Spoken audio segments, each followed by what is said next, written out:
Assalamualaikum warahmatullahi wabarakatuh. Salam sejahtera. Perkenalkan, kami dari mahasiswa Teknik Fisika Universitas Gadjah Mada. Pada lomba kali ini, kami mengambil subtema di bidang energi baru terbarukan dengan judul karya tulis kami yaitu Human Oriented Smart Grid System in Renewable Energy Application. Ide mengenai Human Oriented Smart Grid System in Renewable Energy Application pada kali ini berangkat pada permasalahan mengenai target dari Sustainable Development Goals pada poin ke-7 yaitu mengenai energi bersih dan terjangkau. Yang pada tahun 2025 memiliki target penggunaan sebesar 23% dengan kapasitas daya yang dihasilkan yaitu sebesar 45 gigawatt. Serta kami mengaitkan hal tersebut dengan Society 5.0 mengenai revolusi digital dengan memaksimalkan pengembangan sumber daya manusia.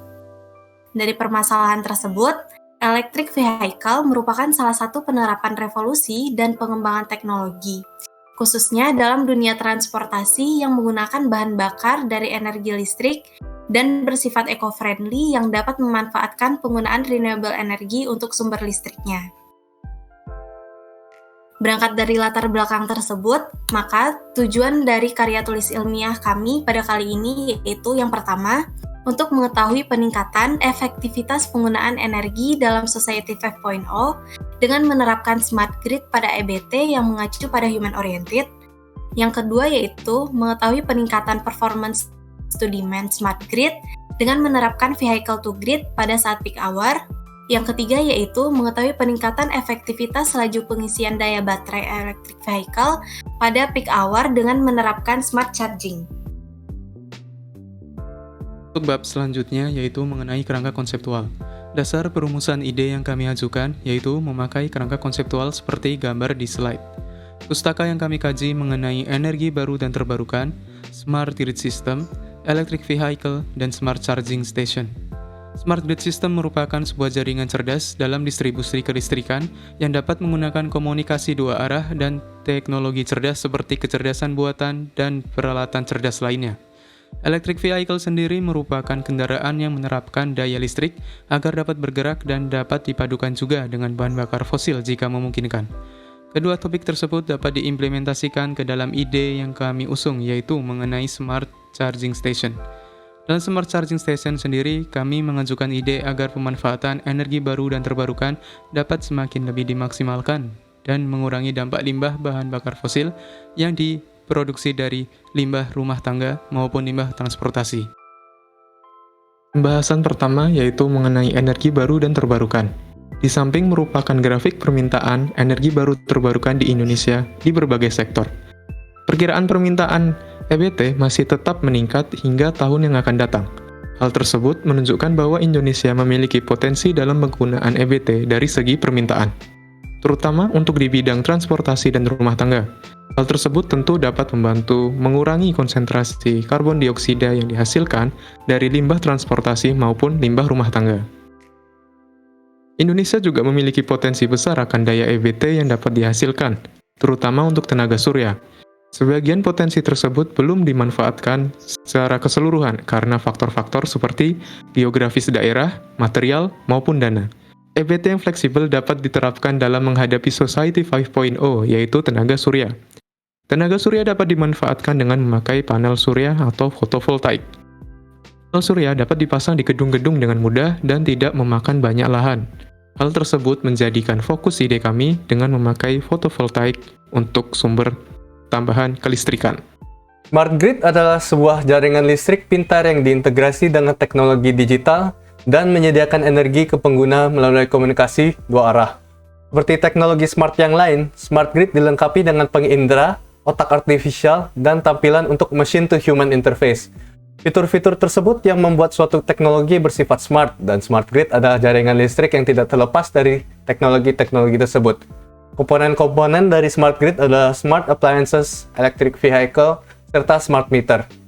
Smart grid adalah bagian yang tidak terpisahkan dari electric vehicle dan energi terbarukan. Anda dapat menyelesaikan masalah energi demand dengan penghasilan energi terbarukan yang berfluktuasi dan tergantung pada lingkungan. Dengan hubungan penghasilan dan pengeluaran yang berfluktuasi terhadap waktu, ada suatu saat di mana EBT tidak dapat menghasilkan sesuai dengan energi demand. Dengan menggunakan teknologi kecerdasan buatan, data mengenai EBT, dan pembelajaran metode numerik, maka dapat diprediksi saat kurva energi produce versus energy on demand menjadi negatif.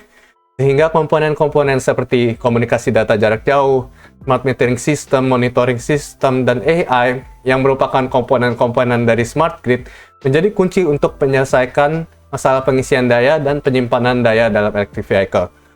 Berikut adalah skema hubungan smart grid, pembangkit energi, dan charging station berserta electric vehicle. Pertama-tama, pada pembangkit energi akan disuplai oleh PLN, serta energi terbarukan sebagai support. Sehingga saat sistem penyimpanan daya pada charging station sudah kosong dan EBT tidak dapat memasok daya yang cukup, maka listrik PLN akan memasok daya. Daya akan kemudian diteruskan ke dalam sistem smart grid yang dapat memantau daya dan mengirimkannya secara jarak jauh. Dan kemudian datanya akan dianalisa. Saat peak hour atau penggunaan untuk electric vehicle tinggi, maka charging station akan mengisikan daya hanya kepada electric vehicle. Apabila tidak, maka daya akan disimpan dalam baterai charging station atau diteruskan kepada tempat umum atau perumahan. Dengan adanya metode vehicle to grid, maka ada kemungkinan juga untuk electric vehicle sebagai penyimpan daya. Berdasarkan tujuan penelitian kali ini, yaitu untuk mengetahui peningkatan efektivitas laju pengisian daya baterai electric vehicle pada saat peak hour dengan penerapan smart charging. Maka komponen electric vehicle yang akan kami bahas pada kali ini adalah mengenai baterai dan charging station.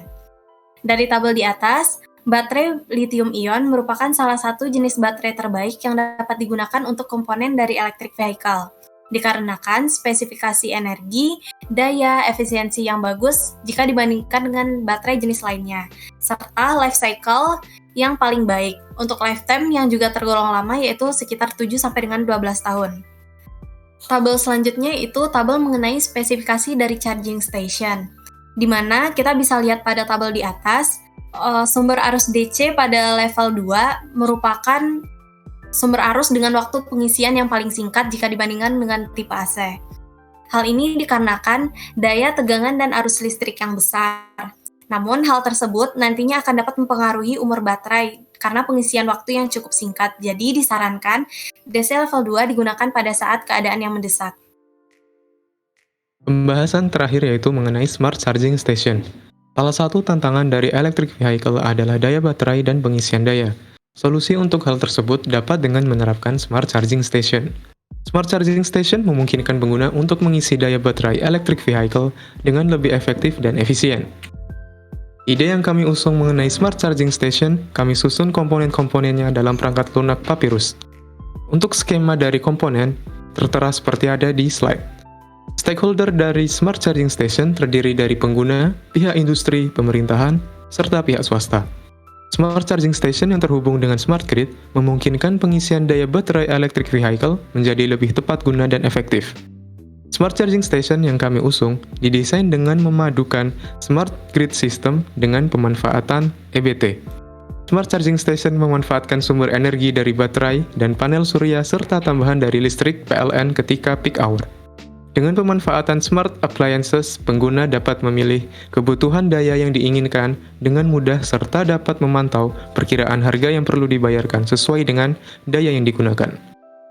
Smart charging station pun dilengkapi dengan smart meter untuk memastikan daya yang dibutuhkan dan dikeluarkan tetap dalam kondisi yang stabil. Dengan komunikasi dua arah, smart charging system pun dapat berkomunikasi antar stasiun dan pusat agar dapat memberikan perkiraan laba yang dihasilkan serta memantau kepadatan pengguna. Pembayaran dapat dilakukan oleh pengguna dengan sistem debit maupun kredit. Sistem pembayaran dapat dilakukan dengan menggunakan smartphone, uang virtual, maupun dengan eKTP. Pembayaran dengan eKTP merupakan salah satu bagian dari ide yang kami usung agar pemerintah dan generasi muda Indonesia dapat ikut andil menyiapkan masyarakat cerdas Indonesia di Society 5.0. Selain itu, keikutsertaan pemerintah dapat membantu mengenalkan apa itu energi terbarukan dan electric vehicle kepada masyarakat Indonesia, sehingga energi terbarukan dapat menjadi lebih banyak diminati oleh masyarakat Indonesia. Hal-hal seperti regulasi dan keamanan tentu perlu ditingkatkan. Perihal pembayaran smart charging station, mengingat Society 5.0 merupakan gabungan antara masyarakat di dunia nyata dengan masyarakat di dunia maya yang saling berkesinambungan satu sama lain. Untuk menutup presentasi ide kami, akan ditarik 3 kesimpulan. Pertama, penggunaan energi dalam Society 5.0 dengan menerapkan smart grid pada energi baru dan terbarukan mengalami peningkatan efektivitas dalam masyarakat. Kedua, vehicle to grid mampu memenuhi performa smart grid ketika demand sedang berada pada titik puncak dengan cara menghubungkan electric vehicle dengan smart grid.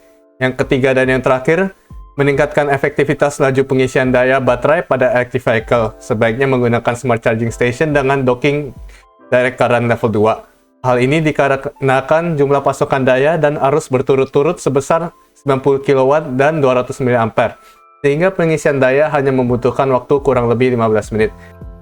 Sekian presentasi dari kelompok kami. Apabila ada salah dan janggal mohon dimaafkan. Wassalamualaikum warahmatullahi wabarakatuh.